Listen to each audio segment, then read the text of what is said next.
ಇಲ್ಲ ಸರ್, ಇದು ಇಡೀ ಹಾಡಿರೋದೇ ಕಥೆಯಲ್ಲಿ ಸರ್. ಸೊ ಅದರ್ಥ ಅಲ್ಲಿ ಬರೋ ಪ್ರತಿಯೊಂದು ಕ್ಯಾರೆಕ್ಟರ್ ಸಿನಿಮಾದಲ್ಲಿ ಬರ್ತಾರೆ.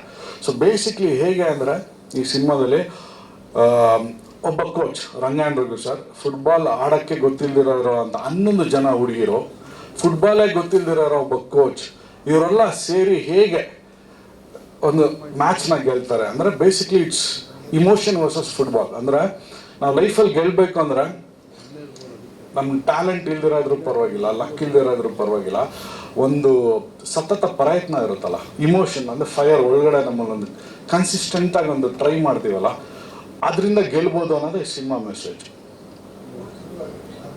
ಕೋಚ್ ನಾನು ಆಗಿರಲ್ಲ ಸರ್, ಕೋಚ್ ನಮ್ಮ ರಂಗಾಯಣ ರಘು ಸರ್ ಆಗಿರ್ತಾರೆ. ಬಟ್ ಅವರು ಮಾಡೋ ತರಲೆಯಿಂದ ನಾನು ಆಗಬೇಕಾಗತ್ತೆ. ಅಂದರೆ ಸಿನಿಮಾದಲ್ಲಿ ಅವ್ರು ಮಾಡೋ ಒಂದಷ್ಟು ಏನಂತಾರೆ ಆ್ಯಕ್ಟಿವಿಟೀಸಿಂದ ನಾನು ಕೋಚಾಗಿ ಬರಬೇಕಾಗತ್ತೆ. ಇಲ್ಲ ಸರ್, ಇದು ಸ್ಟೇಟ್ ನ್ಯಾಷನಲ್ ಲೆವೆಲ್ ಅಲ್ಲ, ಇದು ಯಾವುದೋ ಒಂದು ಕಾರಣಕ್ಕೆ Raghanna sir will play as Raghanna. ಅವರು ಅಪ್ಪು ಫುಟ್ಬಾಲ್ ಟೂರ್ನಮೆಂಟ್ ನಡೆಸ್ತಾರೆ. ಯಾವುದೋ ಒಂದು ಕಾರಣಕ್ಕೆ ರಾಘಣ್ಣ ಬಂದು ಈ ಸಿನಿಮಾದಲ್ಲಿ ರಾಘಣ್ಣಾಗೆ ಪ್ಲೇ ಮಾಡ್ತಾರೆ.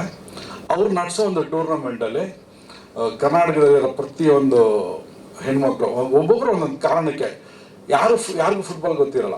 ಬಟ್ ಆ ಥರ ಒಂದು ಟೀಮ್ ಹೇಗೆ they will chase the dreams ಅನ್ನೋದೇ ಸಿನಿಮಾ.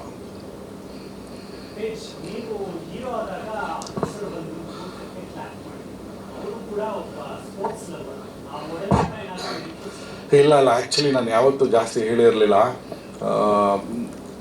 ಇವತ್ತಿನ ದಿನ ಆ ಪದ ಯೂಸ್ ಮಾಡೋದು ಎಷ್ಟು ಸೂಕ್ಷ್ಮ ಅಂತ ಗೊತ್ತಿಲ್ಲ, ಎಷ್ಟು ಕರೆಕ್ಟ್ ಅಂತ. ಬಿಕಾಸ್ ಇವತ್ತು ಅವರು ಇಡೀ ಕರ್ನಾಟಕ ಗಾಡ್ ದೇವ್ರ ಸ್ಥಾನದಲ್ಲಿದ್ದಾರೆ. ಬಟ್ ನಾನು ಅವ್ರು ತುಂಬ ಕ್ಲೋಸ್ ಫ್ರೆಂಡ್ಸು ಸರ್.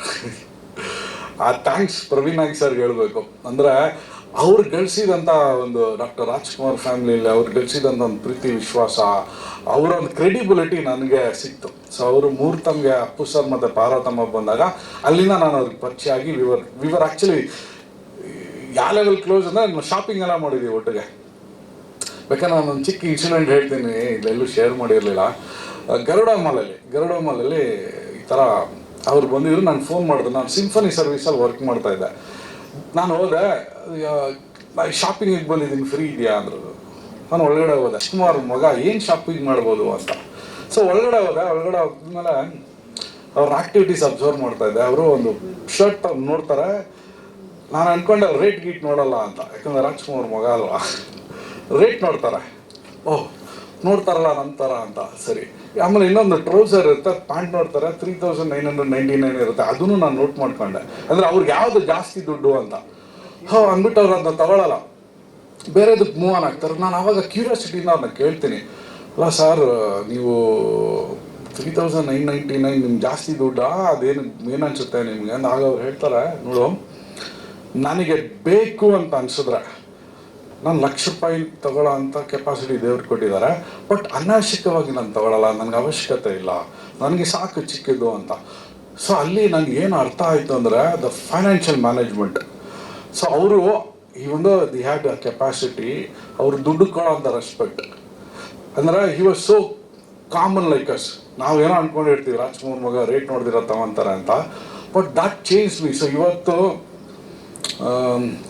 ಜಂಬಕ್ಕಲ್ಲ, ಬಟ್ ದೇವ್ರ ಬ್ಲೆಸ್ಸಿಂಗ್, ನಾನು ಕಣ್ಣಲ್ಲಿ ನೋಡಿದ್ದು ಆಸೆ ಪಟ್ಟಿದ್ದು ತಗೊಳ್ಳೋ ಕೆಪಾಸಿಟಿ ನನಗಿದ್ರು ಕೂಡ ಈ ಒಂದು ಇನ್ಸಿಡೆಂಟ್ ನಾನು ಯಾವಾಗಲೂ ನೆನೆಸ್ಕೊತೀನಿ ನಾನು. So today I am force to be humble. ಯಾಕೆಂದರೆ ಈ ಥರದ ಇನ್ಸಿಡೆಂಟ್ಗಳನ್ನ ಕಣ್ಣಲ್ಲಿ ನೋಡ್ಬಿಟ್ಟಿದ್ದೀನಿ ನಾನು.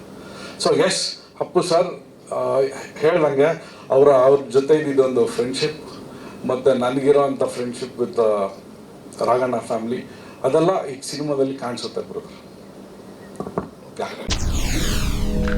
SS ಟಿವಿ, ಸಿನಿಮಾ ಜಗತ್ತಿನ ಕ್ಷಣ ಕ್ಷಣದ ಸುದ್ದಿಯೊಂದಿಗೆ.